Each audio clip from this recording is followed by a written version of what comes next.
Je vous donne ce matin les raisons pour lesquelles l'homme existe dans ce monde. Il y a des gens qui disent que non, tu sais qui je suis, toi, bon, ils racontent leur vie en fait. En réalité, l'homme vit dans un monde dans lequel il ne sait pas pourquoi il vit. L'homme est dans un milieu dans lequel il ne sait pas pourquoi il est dans ce milieu. Et on apparaît comme des figurants dans un film, dans notre propre film, c'est-à-dire dans notre propre vie. Nous vivons comme si nous sommes un élément quelconque où, euh, par exemple, le caméraman est parti filmer. Par exemple, vous voyez dans un film et que on filme des gens, des passants qu'on filme. Bon, ils sont dans le film, bon, eux, ils n'ont pas d'importance en fait.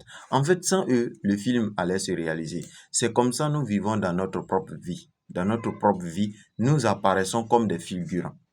Ce que je veux dire, c'est quoi? Parce qu'en réalité, il y a une seule raison pour laquelle nous vivons et l'une autre des raisons qui l'accomplit. Donc, ça fait les deux raisons pour lesquelles nous vivons. Quelles sont ces deux raisons? Les deux raisons sont telles que nous vivons sur Terre en tant que des receveurs. Nous vivons sur Terre en tant que des receveurs et au deuxième moment, nous vivons sur Terre en tant que des distributeurs. Des receveurs de quoi? Des receveurs des forces de la nature et des distributeurs des forces de la nature.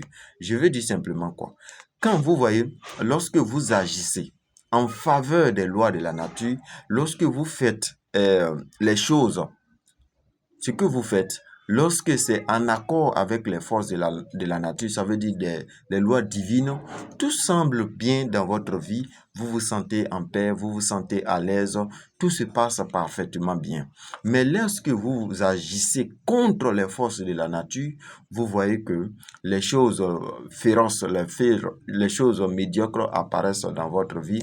Vous n'êtes pas d'abord à l'aise. Ceux qui sont autour de vous ne sont pas à l'aise. Des maladies, des accidents, des choses graves vous arrivent. Vous voyez? Donc voici les deux raisons pour lesquelles nous existons.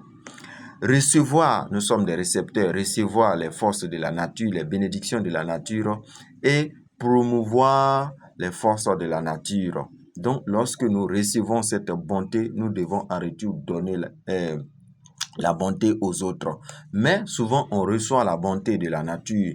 Dieu nous donne toute sa faveur, toute sa bénédiction, tout ce qu'il nous faut pour vivre. Mais nous faisons tout notre effort pour agir contre, pour faire le mal aux autres. C'est ce qui fait que nous ne vivons pas à l'aise. Donc, à partir d'aujourd'hui, si tu as cette vidéo, essaie et arrange-toi de recevoir énormément de ton possible, ce que la nature t'offre, ce que Dieu te donne, et de donner le maximum possible de toi-même. Il faut faire un pas de plus dans ta vie. Ainsi, tu vas voir que des choses vont changer. Ainsi, tu vas voir que des choses vont bouger dans ta vie. Parce que quoi? Dans la vie, ce que nous faisons, c'est quoi? Nous refusons d'admettre ce que nous sommes.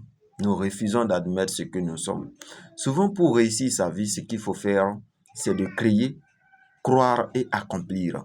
Créer l'environnement dans lequel tu veux vivre, créer la richesse que tu veux vivre. Il faut le créer mentalement, je le dis bien, mentalement. Sur cette chaîne de succès, nous parlons des choses mentales, de la psychologie, de la spiritualité, de, comment on appelle, de tout ce qui est spirituel en fait, pour te permettre de concevoir une vie réelle.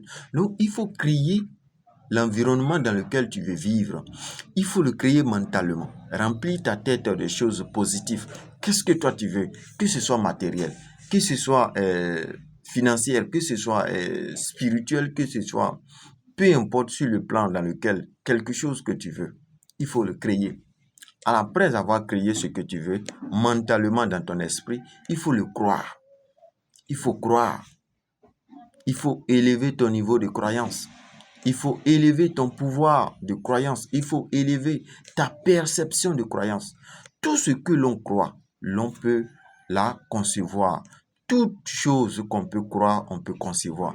Donc, il faut créer d'abord l'environnement dans lequel tu veux vivre dans ton cerveau. Ensuite, le croire. Voici la deuxième des choses.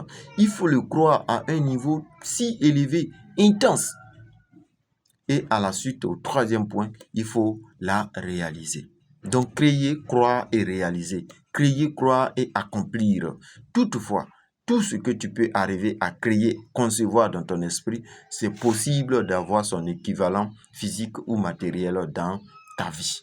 Donc, les amis, c'était la suite de la vidéo que j'ai fait hier. Alors, si vous n'êtes pas abonné, abonnez-vous à cette chaîne parce que ici, là, vous allez recevoir les informations subliminaux qui vont vous permettre, en tout cas, de façonner votre esprit, qui vont vous permettre de créer un environnement meilleur dans lequel vous aurez dû désirer dans le passé, le créer même si vite que possible afin de vivre la meilleure version de vous-même. Alors, je vous aime, je vous adore les amis. I really, really love you. C'était le leader Florent Aidé, le fondateur du succès à 360 degrés.